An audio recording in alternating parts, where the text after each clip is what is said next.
हारे का सहारा खाटू श्याम हमारा।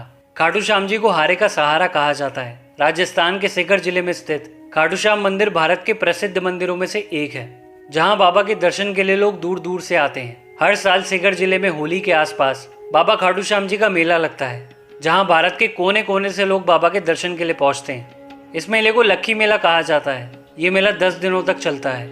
लोग बहुत सी उम्मीदें लेकर बाबा के दरबार में आते हैं, क्योंकि वो जानते हैं कि हारे हुए का बस एक ही सहारा, और वो है खाटू श्याम हमारा। खाटू श्याम मंदिर के पीछे एक बहुत ही इंटरेस्टिंग कथा है। क्या है वो कथा, यही जानेंगे आज हम इस वीडियो में। तो दोस्तों, स्वागत है आप सभी का हमारे चैनल। भगवान खाटू श्याम जी का संबंध महाभारत काल से माना जाता है। खाटू श्याम जी को भगवान कृष्ण का अवतार माना जाता है। खाटू श्याम जी भीम के पोते और घटोत्कच के बेटे बर्बरिक हैं। बर्बरिक में बचपन से ही वीर और महान योद्धा के गुण थे। भगवान शिव को प्रसन्न कर उन्होंने 3 बाण प्राप्त किए थे।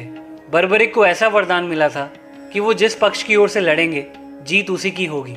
इसी कारण से उन्हें बाणधारी भी कहा जाता है। इन बाणों में इतनी शक्ति थी कि अगर बर्बरिक इनका प्रयोग महाभारत के युद्ध के दौरान करते तो पूरा युद्ध केवल 3 बाणों से ही खत्म किया जा सकता था। वो बाण अपने लक्ष्य को भेद कर वापस तरकश में आ जाते थे। महाभारत के युद्ध के दौरान बर्बरिक ने अपनी मां अहिलावती से युद्ध में जाने की इच्छा प्रकट की। जब मां ने युद्ध में जाने की अनुमति दे दी तो उन्होंने मां से पूछा, मां मैं युद्ध में किसका साथ दूं? तो इस प्रश्न पर मां के मन में आया कि कौरवों के साथ तो विशाल सेना है। स्वयं भीष्म पितामह, गुरु द्रोणाचार्य, कृपाचार्य, अंगराज, कर्ण जैसे महारथी हैं। इनके सामने तो पांडव अवश्य ही हारेंगे। तो इसीलिए उन्होंने बर्बरिक से कहा कि युद्ध में जो भी हार रहा होगा तुम उसी का सहारा बनना। तो उन्होंने अपनी मां को वचन दिया कि महाभारत युद्ध में वो उसी पक्ष का साथ देंगे जो हार रहा होगा। उसके बाद बर्बरिक युद्ध भूमि की ओर चल दिए। अब भगवान कृष्ण तो अंतर्यामी है, तो भगवान कृष्ण को पहले से ही युद्ध का परिणाम पता था। उन्हें यह भी पता था कि युद्ध का कमजोर पक्ष कौरव है। लेकिन कृष्ण ये भी जानते थे कि अगर बर्बरिक कौरवों की ओर से लड़े तो जीत निश्चित कौरवों की ही होगी, और फिर पांडवों का हारना निश्चित है। तब श्री कृष्ण ने ब्राह्मण का रूप धारण किया और बर्बरिक को रास्ते में ही रोक लिया और कहा, तुम कौन हो? ये कुरुक्षेत्र की रणभूमि है। तुम कौरवों और पांडवों के युद्ध में क्या कर रहे हो? तब बर्बरिक ने कहा, हे ब्राह्मण देव, मैं महाभारत के युद्ध में सम्मिलित होने आया हूँ। ब्राह्मण रूप श्री कृष्ण बोले, तुम केवल 3 बाण से युद्ध कैसे करोगे? ये युद्ध तो बहुत खतरनाक होने वाला है। मैं कैसे मान लूँ कि तुम इस युद्ध के काबिल हो? फिर बर्बरिक ने कहा, ब्राह्मण देव, ये कोई साधारण बाण नहीं है। इनमें से बस एक बाण ही शत्रु सेना को परास्त करने के लिए काफी है। वहां पर एक पीपल का पेड़ था। तो ब्राह्मण रूप श्री कृष्ण ने कहा, आप अपने एक तीर से इस पेड़ पर लगे सभी पत्तों को छेद कर दिखाइए।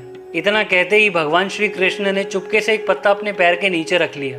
तभी बर्बरिक ने पेड़ की ओर बाण चलाया और उस पेड़ पर लगे सभी पत्तों में छेद कर दिया। फिर वही बाण भगवान श्री कृष्ण के पैर के पास आकर रुक गया, क्योंकि एक पत्ता उनके पैर के नीचे था।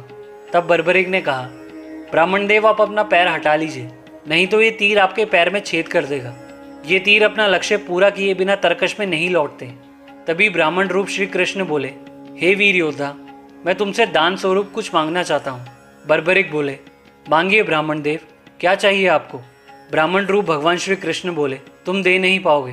बर्बरिक बोले, आप मुझसे जो भी मांगो, मैं आपको वचन देता हूँ कि मैं आपको मना नहीं करूँगा। तभी ब्राह्मण रूप भगवान कृष्ण ने कहा, मुझे तुम्हारा शीश दान में चाहिए, क्या तुम ऐसा कर सकते हो? बर्बरिक ने सोचा कि एक ब्राह्मण को मेरे शीश की क्या आवश्यकता है।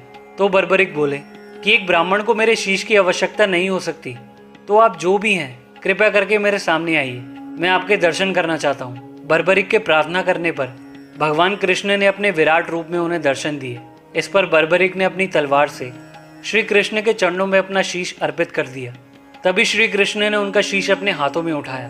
बर्बरिक ने भगवान कृष्ण से पूरा महाभारत का युद्ध देखने की इच्छा प्रकट की। तब भगवान कृष्ण ने उनके शीश को युद्ध भूमि के पास ही सबसे ऊंची पहाड़ी पर सुशोभित किया, जहां से बर्बरिक ने पूरा महाभारत का युद्ध देखा। युद्ध की समाप्ति के बाद सभी पांडव विजय का श्रेय अपने ऊपर लेने लगे। तब भगवान कृष्ण बोले, तुम सबको आपस में विवाद में पड़ने की कोई जरूरत नहीं है। बर्बरिक संपूर्ण युद्ध का साक्षी है, उससे बेहतर ये कोई नहीं बता सकता। तो सभी बर्बरिक के पास पहुंचे।